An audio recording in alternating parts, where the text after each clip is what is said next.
वैशाल जी, सबसे पहले आपके पास आना चाहूँगा। आज मार्केट में गिरावट तो हो रही है, तो इस गिरावट वाली मार्केट में आज के आपके क्या पिक्स है?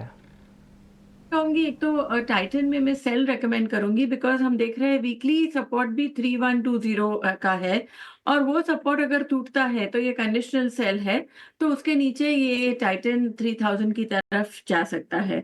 तो एक ये सेल में है और दूसरा Amit all the stocks I think एक H D F C life में थोड़ी स्ट्रेंथ दिख रही है। So H D F C life में मैं बाय रेकमेंड करूंगी। फिलहाल जो ये स्टॉक चल रहा है I just give you the exact levels. H D F C life का फिलहाल प्राइस है 711। सो 690 के स्टॉप लॉस के साथ 750 का एक पोजिशनल टारगेट दूंगी मैं। बिल्कुल। तो इस गिरावट वाले मार्केट में मिक्स्ड कॉल्स यहाँ पे दिए गए हैं। एक टाइटन पर सेल का, तो दूसरा एचडीएफसी लाइफ पर खरीदारी का इंपॉर्टेंट लेवल्स भी आपको दे दिए गए हैं। कुणाल जी, आपसे भी जानना चाहूँगा कि मार्केट गिर रहा है तो क्या आप भी मिक्स्ड कॉल दे रहे हैं या फिर मार्केट की डायरेक्शन में दे रहे कॉल्स? वेल, मिक्स कॉल जैसा ही रहेगा। अभी दो कॉल मेरे बाई साइड के हैं जो अभी इनिशियल लेवल पे मैं दूंगा। उसके बाद जैसे जैसे मार्केट आगे बढ़ेगा हम सेल कॉल भी इनिशिएट करवाएंगे, क्योंकि मोस्टली अभी जितने भी डाउनसाइड वाले जो भी स्टॉक है, जो 2 दिन में जो हमें एक अपसाइड की मोमेंटम देखने को मिली है, वहां पे कहीं ना कहीं एक अच्छा खासा सपोर्ट लिया हुआ है। लेकिन आज की गिरावट में वो सारे के सारे सपोर्ट के पास आके खड़े हैं। सो अगर वो सपोर्ट ब्रेक होता है then we will initiate sell call only also. But अभी हम सिर्फ बाय वाले कॉल पे फोकस करेंगे। दोनों कॉल जो बहुत बढ़िया है। सबसे पहला है बैंक बड़ौदा। आप बैंक बड़ौदा का चार्ट देख लीजिए। एक रेंज बाउंड मोमेंटम का ब्रेकआउट स्टॉक ने ऑलरेडी दिया हुआ है। प्लस 200 डीएमए के ऊपर ये स्टॉक ट्रेड कर रहा है। ये गिरावट में भी स्टॉक एक अच्छे खासे लेवल पे आज के दिन में ट्रेड कर रहा है। 264 के अराउंड है। खरीदारी करके चलने की सलाह रहेगी यहाँ पे। आप यहाँ पे जो एसएल लगा के चल सकते हैं।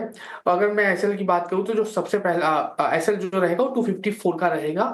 टारगेट की बात कर लेते हैं 275 का पहला टारगेट है। 275 जैसे ही ब्रेक होगा ऊपर में आपको 290 तक के भी लेवल बैंक ऑफ बड़ौदा में देखने को मिल सकते हैं। नाउ दूसरा जो है वो है बीईएल है। बीईएल का भी आप एक बार चार्ट खुल करके देखिए तो आपको पता लगेगा कि काफी अच्छा सपोर्ट बीईएल ने लिया हुआ है। इवन कल के ट्रेडिंग सेशन में बीईएल ने रेंज बाउंड मोमेंटम का ब्रेकआउट भी दिया हुआ है। प्लस 50 100 200 के ऊपर स्टॉक ट्रेड कर रहा है। तो खरीदारी करके चलने की सलाह रहेगी। बीईएल में 299 के अराउंड स्टॉक फिलहाल ट्रेड कर रहा है। खरीदारी करके चलिए। 290 का हम यहाँ पे एक एसएल मेंटेन करके चलेंगे। पहला टारगेट 315 का होगा और 315 जैसे ही ब्रेक होगा ऊपरी लेवल पे 332 तक के भी लेवल ये स्टॉक हमें दिखाने के लिए रेडी हो जाएगा। सो बीईएल और बैंक ऑफ बड़ौदा फिलहाल प्रेजेंट लेवल पे खरीदारी करके चलने की सलाह रहेगी। इस मार्केट में बड़ा ही कहते हैं डेयरिंग काम है। दोनों ही जो कॉल हैं वो ख़रीदारी की तरफ कुणाल की तरफ से आती हुई, और इसमें बीईएल और इसके साथ ही बैंक ऑफ बड़ौदा दोनों पर ख़रीदारी की राय, स्टॉप लॉस और लक्ष्य आपको बता दिए गए। उसमें भी एक प्रमुख स्टॉक की अगर हम बात करें टाटा स्टील की, तो ब्रोकरेज की कुछ रिपोर्ट्स जो हैं और वो उस पर आपका ध्यान लाना चाहूँगा। ख़ासतौर पर जेपी मॉर्गन ने टाटा स्टील पर ओवरवेट की रेटिंग दी है और लक्ष्य जो है वो 180 रखा है। मॉर्गन स्टैनली ने जो अपनी रेटिंग रखी है वो इक्वल वेट रखी है और लक्ष्य सिर्फ 5 रुपये कम 175 रखा है। तो हालांकि हम देख रहे हैं कि प्रेशर जो है मेटल पॉकेट में साफ तौर पर नज़र आ रहा है। टाटा स्टील भी लगभग 1.25% नीचे। हमने देखा था कि मुनाफा वसूली पिछले दिनों भी देखने को मिली थी। हालांकि मेटल शेयरों पर हमेशा से फोकस रहता है। वैशाली जी, टाटा स्टील पर ज़रा राय दीजिए। हमने कुछ ब्रोकरेज की अहम रिपोर्ट भी बताई जिसमें जेपी मॉर्गन ने साफ तौर पर कहा है कि कर्मचारी लागत घटने से एबिटा जो अनुमान है वो बेहतर होने वाला है, और मैनेजमेंट कमेंट्री जो है वो कर्ज घटाने को लेकर वो काफ़ी अहम, जिस पर निगाह टिकी रहेगी। इसके अलावा जो है मांग और स्प्रेड को लेकर कमेंट्री पर नज़र रहेगी। घरेलू और अन्य कारोबार अनुमान से बेहतर नज़र आए हैं। किस तरह की रणनीति आपको नज़र आती है टाटा स्टील में? ये तो करेक्टिव मूव आ चुका है और थोड़ा बाउंस भी आ रहा है, but I think what is important, एक क्लस्टर ऑफ मूविंग एवरेज का रेजिस्टेंस है जो यहाँ पे है 152 levels. So unless and until ये स्टॉक 155 158 के ऊपर ना सस्टेन करे, व्यू तो अभी भी साइडवेज टू करेक्टिव ही रहेगा। व्हाट इज इम्पोर्टेंट इज इसको सस्टेन करना है 155 टू 158 के लेवल्स पे। सो अगर एक बार ये हम देखते हैं तो फिर एक व्यू पॉजिटिव बन सकता है and it can be back on track for upside targets. तो फिलहाल मैं कहूंगी साइडवेज टू करेक्टिव व्यू है। ठीक है। इसके साथ ही कुणाल, मैं आपके पास आना चाहूँगा। फर्टिलाइज़र और केमिकल शेयरों पर ज़रा एक नज़रिया बताइए। हम देख रहे हैं कि आज अच्छी तेज़ी इस बाज़ार में अगर कहीं से आ रही है तो फर्टिलाइज़र और केमिकल स्पेस से आ रही है, और पिछले काफ़ी दिनों से हम देख रहे हैं कि एक पॉजिटिव ट्रेंड ये पूरा सेक्टर दिखा रहा है। चंबल फर्टिलाइज़र हम इस वक्त देखिए लगभग 5% से ज़्यादा की तेज़ी यहाँ पर देखने को मिल रही है। कोरोमंडल इंटरनेशनल आपके सामने लेकर आते हैं, यहाँ पर भी तेज़ी देखने को मिल रही है। मद्रास फर्टिलाइज़र, कोरोमंडल इंटरनेशनल, इन सभी में 3 से 5% की तेज़ी हमें देखने को मिल रही है। इसके अलावा पारादीप फॉस्फेट का शेयर भी अच्छी तेज़ी दिखा रहा है। बताइए इन स्टॉक पर क्या नज़रिया बन रहा है आपका? कल जितने भी स्टॉक की बात की, सारे के सारे स्टॉक में एक अच्छी खासी मोमेंटम हमें देखने को मिल रही है। एंड सबसे बढ़िया बात यह है कि जितने भी स्टॉक का आपने नाम लिया है और जितने भी स्टॉक फिलहाल मेरे आंखों के सामने हैं, वो कहीं ना कहीं सारे के सारे स्टॉक में पिछले 4-5, या आप कह सकते हो कि पिछले 1-2 हफ्ते में जो ट्रेडिंग रेंज बनाई थी, वो ट्रेडिंग रेंज का ब्रेकआउट फिलहाल ये सारे के सारे स्टॉक हमें यहाँ पे दे रहे हैं।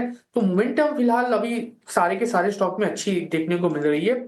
एक स्पेसिफिक स्टॉक जिसमें मुझे लग रहा है कि एक अच्छी खासी मोमेंटम हमें आने वाले दिनों में देखने को मिल सकती है, मद्रास फर्टिलाइजर, जो फिलहाल 103 104 के अराउंड ट्रेड कर रहा है। रिवर्सल ऑलरेडी हमें देखने को मिल चुका है एंड लोअर लेवल पे जो सपोर्ट आ रहा है वो 96 का है। फिलहाल स्टॉक 103 के लेवल पे है। 96 का एसएल मेंटेन करके स्टॉक में हम यहाँ पे खरीदारी करके चल सकते हैं। स्टॉक 104 के अराउंड है। पहला टारगेट 110 का है। 110 जैसे ही क्रॉस करेगा, वन में ये 120 तक के भी लेवल हमें दिखाने के लिए रेडी हो जाएगा। तो मद्रास फर्टिलाइजर पे यहाँ पे फोकस करके चलना चाहिए। और एक और स्टॉक में यहाँ पे बताऊंगा जिसमें ऑलरेडी हमें एक अच्छा खासा ब्रेकआउट देखने को मिल चुका है। कल के ट्रेडिंग सेशन में एक डाइवर्जेंस भी देखने को मिला है, प्लस कहीं ना कहीं स्टॉक वीकली चार्ट पे अच्छे खासे लेवल पे ट्रेड कर रहा है। नाम है उसका एनएफएल, नेशनल फर्टिलाइजर लिमिटेड। 120 के अराउंड स्टॉक ट्रेड कर रहा है। खरीदारी करके चलिए। लोअर लेवल पे हम यहाँ पे 107 का एक एसएल मेंटेन करके चलेंगे। पहला टारगेट 130 का है। 130 उसका प्रीवियस स्टॉप है। जैसे ही 130 ब्रेक होगा, वन में ऊपर में 147 तक के भी लेवल एनएफएल हमें दिखाने के लिए रेडी है। देखिए कि कुछ अहम सेक्टर्स में एक जो बेहतर मोमेंटम है उसमें साफ तौर पर हम देख पा रहे हैं कि आज गेल का शेयर एक बार अच्छी तेज़ी दिखाता हुआ, लगभग 2% की तेज़ी गेल में हमें देखने को मिल रही है। इसके अलावा HPCL देखिए लगभग 1.5% ऊपर है। IGL 1.25% की तेज़ी नज़र आ रही है और पेट्रोनेट LNG में भी हल्की तेज़ी हम देख पा रहे हैं। वैशाली जी, यहाँ कुछ पसंद आ रहा है क्या आपको? तो देखा जाए तो पूरा एनर्जी इंडेक्स अच्छे से करेक्ट हुआ है और फिलहाल हम देख रहे थे ओएनसी खास करके एचपी बीपी आईओसी तीनों ये काफी पीक चुके हैं। तो आई थिंक ये स्टॉक्स में थोड़ा बाउंस बैक हम देख सकते हैं। और गेल की बात करें तो ऑलरेडी आई थिंक थोड़ा रिट्रेस हुए अगर 200 के आसपास, तो दोबारा कंसिडर किया जा सकता है बिकॉज ये एक वन वे अप मूव आया है। तो हो सकता है थोड़ा और रिट्रेस हो सके, तो 200 के लेवल के आसपास देखना चाहिए। बट फिलहाल खरीदारी के मौके मुझे बीपीसीएल में, एचपीसीएल में एक ट्रेडिंग हिसाब से लग रहा है। ठीक है, तो ये है नज़रिया तमाम इन स्टॉक्स पे। और